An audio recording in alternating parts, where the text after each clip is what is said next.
আসসালামু আলাইকুম। Welcome back to my channel. আজকে একজন মা হিসাবে একটা কথা বলবো, কিছু কথা বলবো। আমার দেয়ালে অনেক আঁকাবুকি আছে। দেয়াল জুড়ে আমার বাচ্চারা আঁকাঝোঁকা করে রেখেছে। দেয়ালটা আমার খুব পছন্দের ছিল, এখন কালার করানো হয়েছে।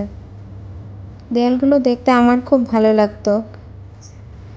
অনেক মায়েরা মনে করে মা হিসেবে তারা ব্যর্থ, তারা বাচ্চাদের পিছনে 100% এফোর্ট দিচ্ছে, তারা নিজের সর্বোচ্চ চেষ্টা করছে। এরপরও তাদের শুনতে হয়, মা হিসেবে তুমি কী করো, তুমি তো কিছুই পারো না।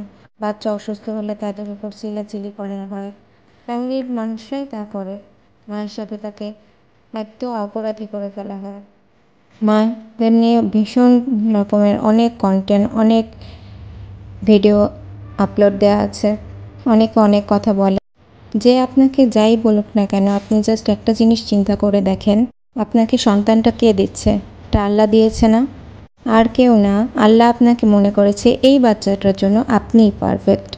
কারণ এই সন্তান যখন আপনার গর্ভে ছিল, আপনি জানতেন না আপনার গর্ভে কে আছে। সন্তান জন্ম হওয়ার পরে আপনারা দুজন দুজনকে দেখেছেন।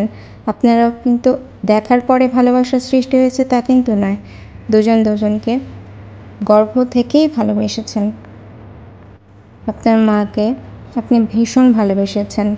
আপনি যদি মায়ের সাথে কানেকশন ফিল করেন, আপনি যে কোনো প্রান্তেই থাকুন না কেন পৃথিবীর, আপনি একটা ফোনে বা ফোন করলে মার সাথে যদি কথা বলেন, আপনি রিল্যাক্স ফিল করবেন, আপনার স্ট্রেস কমে যাবে, আপনি হতাশা থেকে দূরে থাকবেন। আপনার চুপচাপ নীরবতাও মা বুঝতে পারে, আপনার ক্লান্তি, আপনার শরীরের চিন্তা ভাবনা, আপনি কী পর্যায়ে আছেন, সব কিছু মাই বুঝতে পারে। মা মুখ দেখে বলে দিতে পারে সন্তানের মনের অবস্থা। মা যদি আপনার মা যদি একজন টক্সিক পিপলও হয়, তারপরও আপনার মধ্যে ভালোবাসার একটা ক্রেভিং কাজ করবে। তারপরও মাকে আপনি ভালোবাসবেন, আপনি ওনাকে কোনোভাবেই অস্বীকার করতে পারবেন না।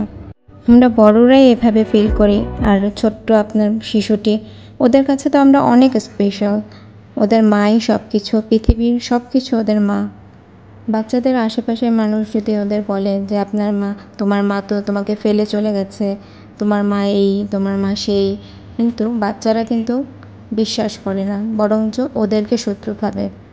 আমাদের যদি কোনো কাজে কেউ ব্যর্থ বলে, আমরা যদি কোনো কাজ নাও পারি, কিন্তু মা হিসাবে আমার শিশুটি কিন্তু আমার দিকেই তাকিয়ে থাকে যে আমার মা কখন আসবে, আমার মা আমাকে কখন কাজ করবে। তার কাছে প্রায়োরিটি সবচেয়ে আমরা বেশি।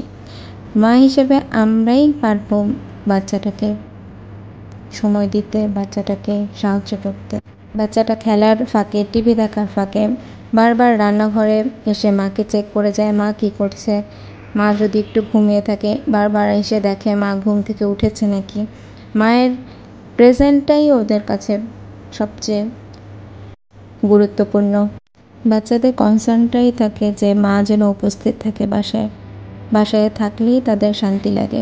আসলে র্যান্ডমলি আমি মনে করি যে আমরা নিজেরা অনেক ব্যর্থ, মা হিসেবে অনেক ব্যর্থ। আমরা কী করছি, আমার বাচ্চা কেন অসুস্থ হয়ে যাচ্ছে, আমার বাচ্চা কেন ভালো করছে না, আমার বাচ্চার শরীর কেন ভালো না। আল্লাহ মনে করেছে এই বাচ্চাটার দায়িত্ব নেওয়ার আপনি একমাত্র যোগ্য।